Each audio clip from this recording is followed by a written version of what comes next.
रानी को मिला है और बीच आंगन में बिछा दिया। आओ कन्हैया यहाँ बैठ जाओ। और जैसे ही कन्हैया बैठने को हुए, नहीं नहीं कन्हैया यहाँ मत बैठो, ये जगह अच्छी नहीं है। विदुरानी सोच रही है कन्हैया को कोई कष्ट ना हो, और बोले कन्हैया जगह अच्छी नहीं है, दूसरी जगह बैठो। पूरे आंगन में कन्हैया को घुमा दिया है, लेकिन कन्हैया को बैठने जगह नहीं मिली। अब घर में मिली भी है तो एक कोना मिला है, और कोने में जल्दी से गई है, उस पट्टे को बिछा दिया और पट्टा भी बिछाया तो वो उल्टा बिछा दिया और कहा कन्हैया आ जाओ, इस पट्टे पे विराजमान हो जाओ। और मेरा गोविंद भी ये नहीं देखा कि पट्टा उल्टा है कि सीधा, और जाकर मेरा गोविंद विराजमान हो गया है। भक्त ने जहाँ बैठाया वो वहाँ बैठ गया प्यारे, भक्त ने भूखा बुलाया वो भूखा चला आया प्यारे, भक्त ने उसे बुलाया वो दौड़ा चला आया प्यारे, वो दौड़ा चला आया। तो आज भगवान पट्टे पर बैठ गए हैं और पेट पर हाथ फेर कर कहते हैं काकी बड़ी जोर की भूख लगी है, कुछ खाने को दो। मेरे कृष्ण आज मुख से मांग मांग कर खा रहे हैं। और विदुरानी कहती हैं कि कन्हैया अभी तो कुछ है नहीं खाने, काका जी गए हैं बाजार, कुछ ना कुछ लाते होंगे, जब तक मैं व्यवस्था करती। दौड़ी दौड़ी गई है केले के वन में और डाली भरकर केले लाई है। कन्हैया भूखा है, कन्हैया को भूख लगी है, और जाकर कन्हैया की आगे पत्तल बिछाई है विदुरानी ने, पत्तल बिछाई।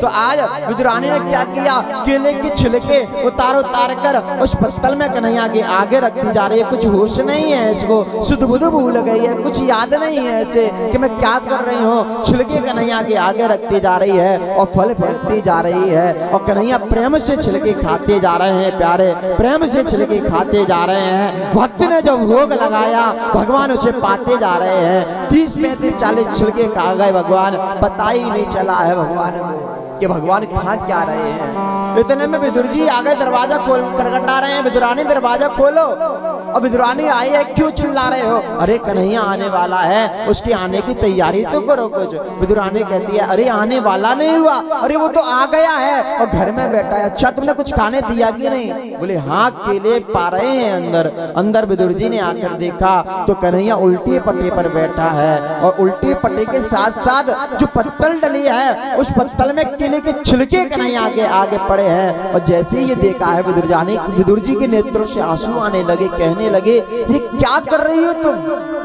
देख रहा है तो ये सोच रहा है, नेत्रों से आंसू आ रहे हैं कि वो भगवान उस दुर्योधन के 56 भोग त्याग कर मेरी इस कुटिया में केले के छिलके पा रहा है। धन्य है प्रभु तुम्हारी लीला, धन्य है प्रभु तुम्हारी लीला। तो आज नेत्रों से आंसू आने लगे। अरे विदुरानी तुम ये क्या कर रही हो? पहली बार नहीं आए तुम छिलके खिला रही हो। अब तो कहती है मुझे कुछ होश नहीं था, मैं भूल गई क्या कर रही थी। अरे कन्हैया तुम ही बता देते जब छिलके खाए तो। भगवान ने भी कहा कि मैं सच बताऊं तो मुझे भी याद नहीं रहा कि मैं क्या खा रहा हूं, बस मुझे तो इतना पता है कि विदुरानी जी ने काकी ने जो भी खिलाया उसमें बड़ा प्रेम था, और प्रेम के कारण मैं छिलके खाते गया, बड़ा प्रेम था। तो आज भगवान कहने लगा है भाविका भूखा हूं मैं, भावई सार है, भावे से जो भजे भव से बेड़ा पार है, भाव से बेड़ा भावे का भूखा हूँ मैं, भाव ही सार है, भाव से जो भजे प्यारे भव से बेड़ा पार है, भव से बेड़ा पार है। बोले विदुरानी ने जो भी खिलाया उसमें बड़ा प्रेम था, इसलिए मैंने वो भोग पाया है, इसलिए मैंने भोग पाया।